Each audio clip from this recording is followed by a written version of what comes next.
Isang magandang araw, Abu Dhabi, dahil tanghali na ako nagising and we are bound to Musafa area ng Abu Dhabi. So dito sa Musafa, tumira ako dito from 2011 to 2012. Then nalipat ako, then bumalik ulit ako sa different area pero Musafa pa rin. So buong work time ko nandito ako sa Musafa. So yan, nasa bus tayo and dinadaanan natin yung mga famous, mga magagandang building. Like kanina yung Dusit Thani na isa yan sa favorite kong hotel dito sa Abu Dhabi. Tapos yung Al Bahr Towers, yung Pineapple Tower na tinatawag ko.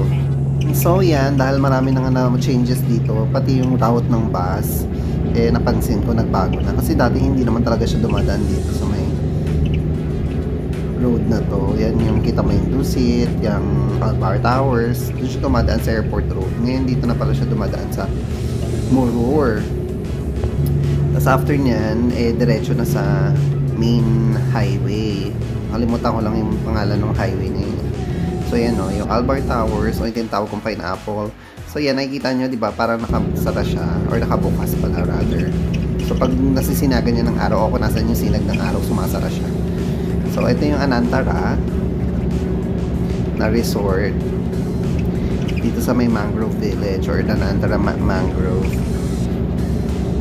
Yan yung mga villa na for rent din. Then, yung mismong resort or yung hotel. Diba? Ang laki niya. Yan, nandito na kami sa highway. As I'm telling na before, hindi talaga dito dumadaan yung bus. Or, hindi ko lang din sure talaga kung may nabago. So, ayan yung Zayed Sports Complex. Ang katapat niyan is the Grand Mosque. Dati hindi yan dumadaan dyan eh. So, okay na rin na dito na dumadaan kasi nga may added view pag nakasakay ka sa bus. Ayan o, yung Grand Mosque. Tapos, hindi ko alam po ano yung parang circle-circle na yun na nandoon. Bago siguro sa area or hindi ko lang siya napapansin dati. Tapos, ito pa yung isa sa nakakaw na ang dami talagang changes na sa Abu Dhabi. Itong area na to, kasi dati wala naman to eh. Disyerto lang yun dati. So dito na pala nakalagay yung National Aquarium Abu Dhabi. Or I'm not sure if tama ba ako na gano'n ang pangalan niya. Oh yeah, it's National Aquarium Abu Dhabi. So yan, ito yung pinakamalaking aquarium sa UAE ata ngayon. Kasi yung sa Dubai naman eh, nasa Dubai Mall lang eh. So ito yung Ibis Hotel. I used to stay dyan dati. Kasama ko yung workmate ko. Ano, gusto lang na mag-chill, mag-relax for a night. Dyan, wine-wine kami dyan. Tapos kinabukasan pasok. Ibis and Novotel yun. So yan. We're almost there na sa ating destination. So ayan pa yung isang bago na parang mall. Parang dati wala naman yung mall na yan. It's a long trip. Parang almost an hour din from Hamdan kung saan ako sumakay ng bus na to going to Dalma Mall. So yan, ito yung sabi ko na parang bagong mall. This is Capital Mall na parang China Center na rin. Parang Chinese mall. Yan, yung pa-Dragon something. Kasi itong building na to hindi ko alam kung ano siya. Dahil nga bago yun sa paningin ko. So yan, nasa Shabia area na tayo dahil ito yung Maziad Mall. Itong mall na to nandito na yan dati. I used to go there before pag gusto kong maglayas ng hindi naman kalayuan kasi nga dahil malayo nga sa city yung Shabia 12. So dyan lang ako madalas pumunta sa Maziad. Yan yung mga condo units. So malapit na tayo from where I used to live. So this is Mohammed bin Zayed at MBZ place, and this is Shabia. I don't know if it's Shabia 9 or 10. Kasi yan, diba? Ang daming sasakyan, ang dami ng bagong buildings. Dati yun, disyerto pa rin yan eh. Tapos dito yung may Al Zafir Mall. Ito, yung school na yan, wala naman yan dati. Parang British school and international school. Parang wala naman yan before, hindi ko yan napapansin. Kasi isang school lang napapansin ko na malapit lang sa bahay namin. Yung parang English school. So yan, ito yung area kung saan ako tumira before. This is Shabia 10, 11, and 12. Yung mga place pa rin na parang hindi pa rin naman nabago, pero mas marami pa rin talaga yung changes. Lalo yung mga na-add na mga buildings. Ayan. Akala ko kanina nga dadaan talaga dun sa harap ng bahay, pero sa likod dumaan.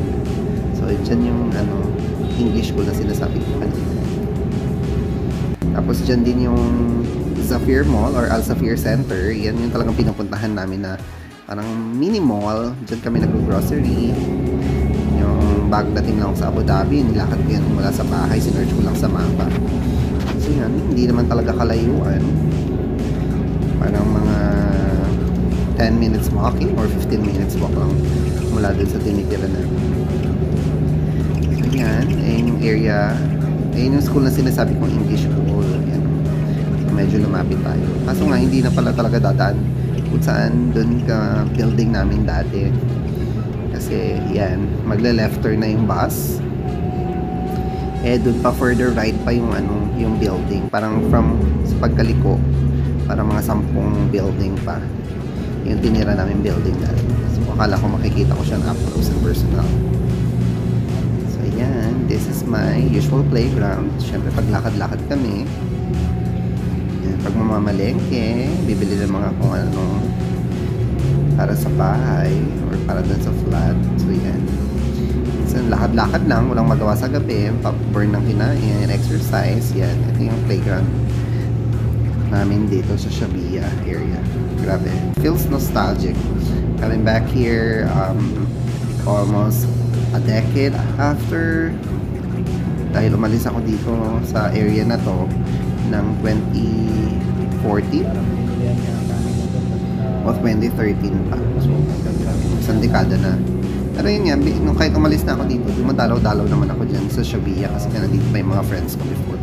Pero dito rin naman ako sa Musafa area na nakatira.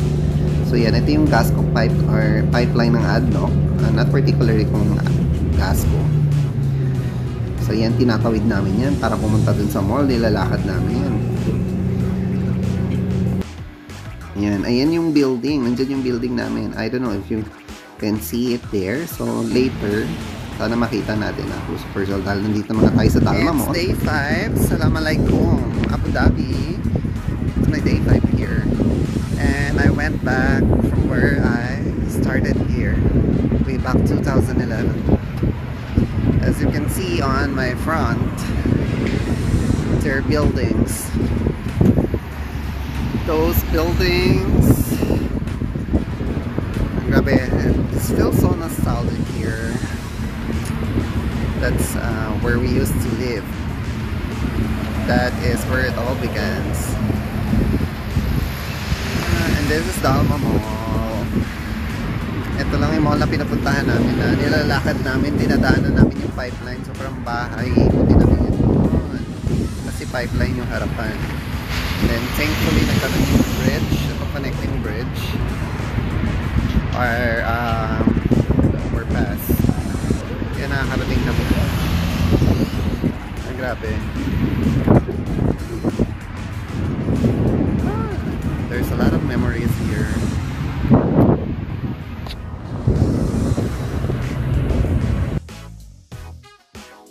So, ayan yung building na tinitira namin dati. Grabe. And ang reason talaga kung ba't ako pumunta dito sa Shabia, bumalik sa Shabia, is to meet this person, si Wancho. Yan, the guy na used to be parang aming tatay-tatayan nung time na nandito pa kami. Kasi isa siya sa pinakamatanda sa group namin. So yan, so we had meal, I had mixed grills, then ito yung partner niya dito sa Abu Dhabi. So yan, after chika-chika, syempre I have to go back. So hindi rin ako nagtagal sa Shabia. But it is really worth of my time to come back here. Ang daming memories. So yun yung mga bagong store dito, or mga nabago sa Shabia, sa area namin. So ito yung malapit na sa bahay talaga. Nandito pala dumadaan yung bus. Ayan, ayan, ayan, di ba? Nadaanan namin yung likuran ng bahay. So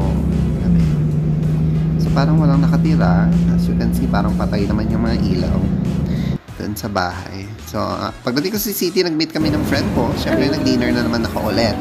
So we had this beef sisig, seafood rice, and kare-kare sa Oriental House doon sa may Hamdan, Almaria Mall. So after that, syempre, signing off, good night.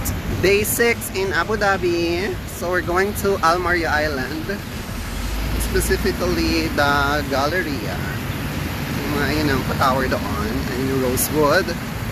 So lalakarin natin yung bridge going sa kabilang island. The Meridian, Abu Dhabi Mall. This was before Al Zahia, Grand Emirates Market to siya.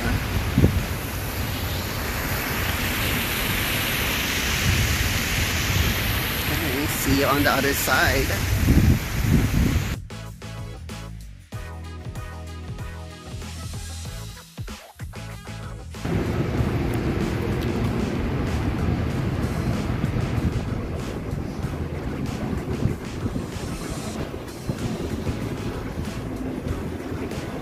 Ay, teka nga, hospitality, a pioneering hospitality journey. Igigil ako dyan, hindi yan pwede. Abu Dhabi National Hotel, Compass. So yan, dahil windy season na, or palamig na, yan, nag-fishing sila. That's what we're doing before here in Abu Dhabi. Dami ng construction doon sa kabilang island, oh. Dati wala naman yan. So, yan yung Cleveland. This is Abu Dhabi Mall and Rotana. Ang lodge hanggang doon sa kabilang dulo, Rotana yun. Lakad-lakad lang tayo. So, ito yung pupuntahan nating place, yung Galleria. So, as I said kanina, ito yung Rosewood Hotel at saka yung Four Seasons. Nakapunta ako dito sa mall na to noong 2014. Halos kabubukas lang niya. Yung Cleveland, parang same lang din yan sila nag-open. Diba, napaganda ng Cleveland. So, in Galleria, before nga, wala pang katao-tao. Then, 2014 ako nakapunta. So, dahil umuwi na ako ng 2015. Then, sumunod ako nakabalik dyan is 2018 and 2019. So, ngayon, dalawang mall na siya na magkatapat. Yung isang mall niya ay puro luxury goods, mga designers. Then yung kabila yung parang medyo normal na. So yan yung Apple Store dun sa first mall na pinasok natin, or first area. So yun yung Abu Dhabi Mall, yung Cleveland. Then hindi naman tayo nagtagal, tapos umuwi na rin tayo dahil may meet pa tayo somewhere sa may Al Hosn. Nandito tayo sa Qasr Al Hosn. Ito ay old fortress dito sa Abu Dhabi. Dati, decades ago, ano to, may wall. So ngayon, inopen na nila, ayan o. Ginawang pinabongga na para maging more attractive sa mga turista. So ayan o, nakikita nyo yung parang lumang fortress. So ayan, that is a palasyo dati. Noong unang panahon, nung hindi pa bonggang Abu Dhabi. So ayan. So it says there is House of Artisans and the Beit Al Gawa. So this is Qasr Al Hosn. Again, napakaganda. Napakaganda niya ngayong gabi. Kasi pag sa umaga nakita mo, medyo amazing lang. Kasi nga may parang kakaiba yung mga structure. May malilit ang ano-ano. Tapos itong fortress, kita mo na siya talaga. Kasi nga dati hindi mo yan makita kasi may wall yan na mataas. So ayan. So next to it is the World Trade Center here in Abu Dhabi. Yan o, yung chop-chop building na tinatawag ko. So medyo malamig. Yan, maglalakad tayo pa uwi. Enjoy na lang natin yung view. Parang nakakapagod maglakad. Kasi pa ako lakad ng lakad. Ang ganda doon, no? Kasi nga, layo niya. So dito na lang natin sila pagmasdan. Ganda tayo sa dulo. So yun, ito yung fortress, no? Dati pag nasa bus kami, nakikita nga namin yan, yung ulo lang. Kasi nga may padang, hindi mo siya makikita. So, yung mosque. Yung malaking mosque doon.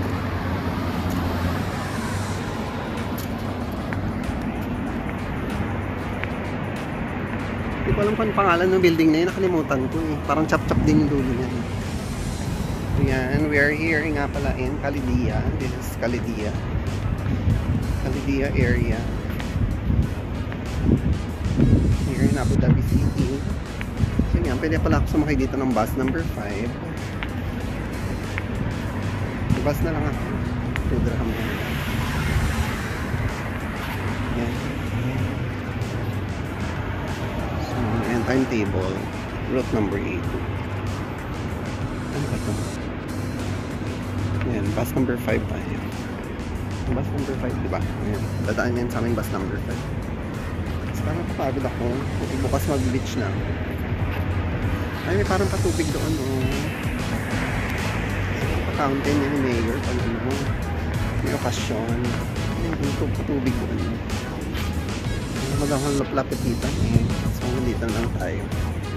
Ayan. So, imagine, oh, ang laki ng fortress. Tapos, paligid niya nakasara. Okay, yung 4 corners niya. Tapos yung 4 corners niya, meron parang ganun, no? Parang watchtower. Katulad dun sa fortress. So, this is Al Hosn.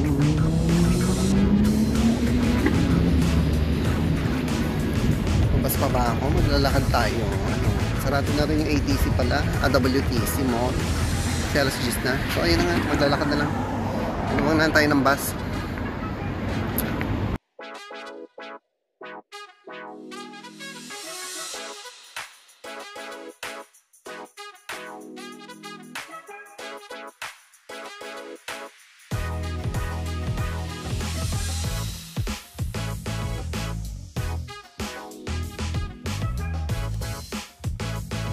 So ayun na nga. So naglakad na tayo. So again, ito yung World Trade Center Abu Dhabi and ito yung the mall. So itong area na to is the Gold Center dito sa Hamdan, sa Abu Dhabi City. So yan. Hanggang doon sa Dolo ay bilihan ng mga alahas, mga ginto-gintuan. So yan. Ang ginto po ngayon ay halos 3.5 in Philippine peso. So parang mahal. Kasi sa Chinatown 3.2. Kaso nga naman syempre iba ang quality. Ang quality ng alahas talaga sa Middle East ay bongga. So in mga susunod na araw, tingnan natin kung tayo ay makapag-ginto serye dahil masyadong mataas. Yan, puro ginto yan lahat. Yung Bima Visual Ring, Golden Tower, Joy Lucas, Jawara, Ashraf, Damas, Al-Wawadi. Yan. Puro alahasan. Good morning, Abu Dhabi. So, as I planned, at kahit antok na antok pa ako, so gumising tayo ng maaga dahil tayo ay pumunta dito sa Corniche Beach. Yan, kasi nga hindi naman sobrang init. So yan, Corniche, and the other side of the street is the beach area. So I was wondering lang paano ba sumawid doon sa kabila, through the underpass ba? So I guess and I believe so bababa tayo dito kasi medyo nakalimutan ko na. Let's go down.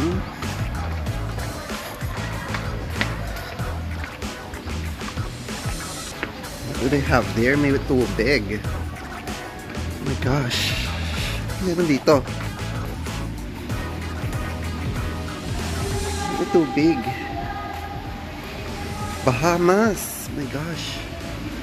Bahamas yung underground. Ay, ano? Underpass. Tingnan sa kabila. Ano nangyayari dyan?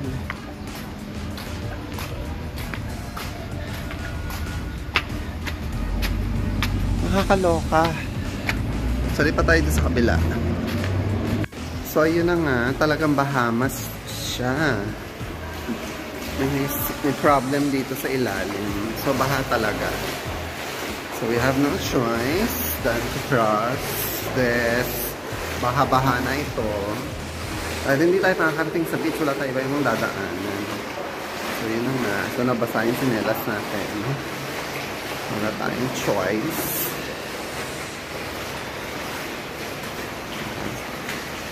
So, yun. Baha talaga. Oh my God.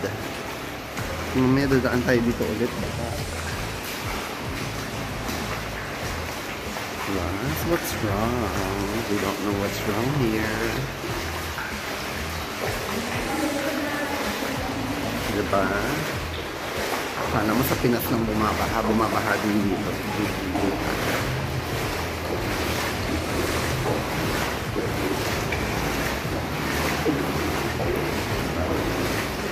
But at the end of the tunnel, dyan na ang dagat. Ano nangyayari dito?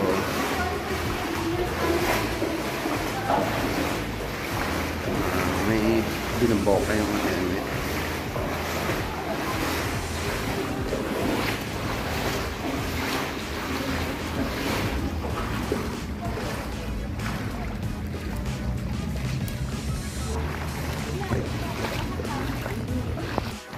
And so, ayun na nga, tinawid na natin yung bahang underpass.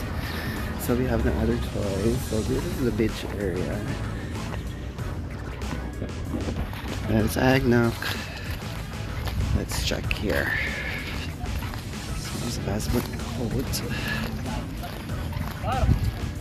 Hamdan ka, hamdan!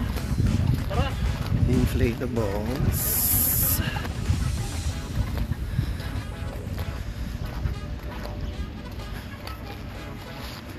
Fairmont Marina Mall. So stay here.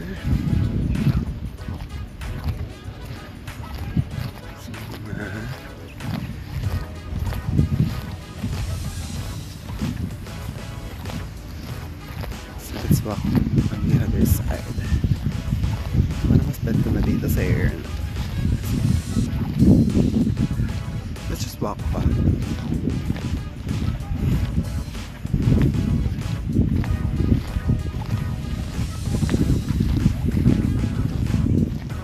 Abu Dhabi Water Park.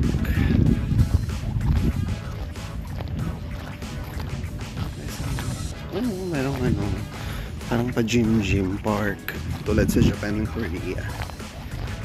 So this is Sadam here. Welcome to Al-Bahar.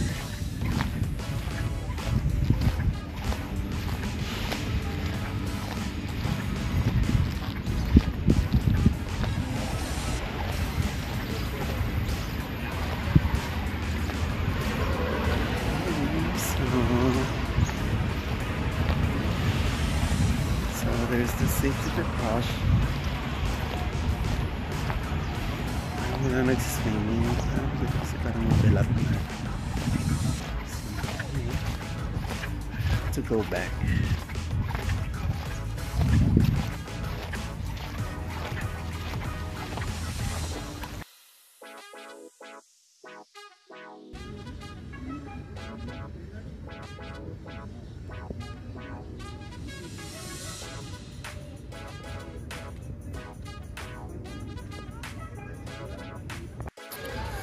So ayun na nga, low tide po.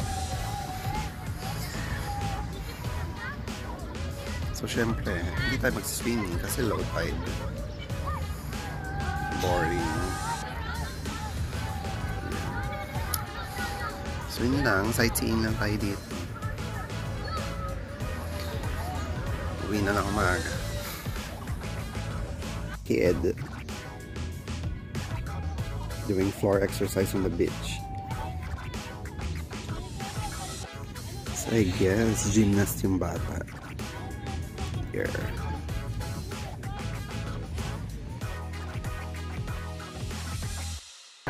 So, ito yung Nation Towers Mall. Ay! Pugay mo, no?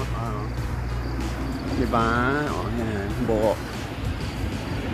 So, may mall na pala sa, harapan ng Furnish. Dati hindi naman to mall eh. Oh, hindi ko lang napuntahan. So yan. Buti yung underpass na to eh walang sira. So hindi tayo nabasa. So yan. So dito sa may bus station dyan, Monchi. Dito dumadaan yung ART na hinahanap ko kahapon. Kaso alas 10 pa yung start noon. Wala pa nga alas 9.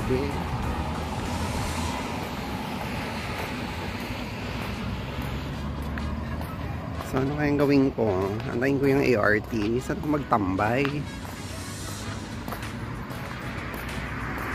Ibalik ako doon sa dagat. Doon ako magtambay. So, yun na nga. Dahil mali na naman ang ating pagkakabasa sa timing ng ART. 11 o'clock pa pala. So, uwi na lang tayo. So, nag-breakfast muna tayo dito sa loob ng ginagawang adno. Doon sa Dunkin' Donuts. Ngayon, nantayin natin yung bus na darating in less than 2 minutes. So, nandun yung station. Tatakbuhin na lang natin kasi mainit na. So, yun. Failed na naman. Siguro kailangan ko ng palit itong outfit na to kasi sa Okinawa, first time ko itong sinuot. Low tide din. So, magpapalit na tayo ng pang beach season pag uwi natin. Order na tayo ulit sa Shein ng ng ganit dress. Hindi ko pa rin nasa site yung bus. Kasama mga gagaling. Kasi doon ako bumaba kanina. So, pupunta yun ng Marina muli. Okay. So, wala pa. 1 minute dumating. Kita ko naman siya kasi hinto siya doon banda. Mostly naman kasi may stoplight. Hinto yun. So, makakatakbo ko hanggang sa station. Ang problema lang, hindi ko na-check kanina yung balance ng aking card. Kung mayroon pa ba akong inata yung bus. So inapita na tayo sa station kahit mainit kasi baka mamaya hindi ruminto walang sasakay. Ano ang problema nito? Kita namang ginagawa yung gasolinahan papasok pa.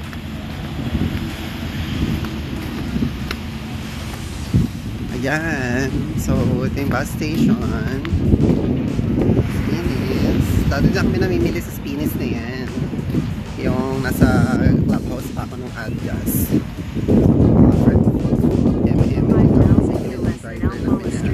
It leaves in 14 minutes from Alyazwa Street, Cornish Street. So, yan. Parating na yung bus. So tomorrow pupunta na tayo ng Dubai. So this is the last day natin dito sa Abu Dhabi for now. And not sure kung kailan tayo babalik. Meron kung babalik tayo dito for mga 2 days na lang. So ayan na nga yung bus. Parating na. Ayan. Bus number 5.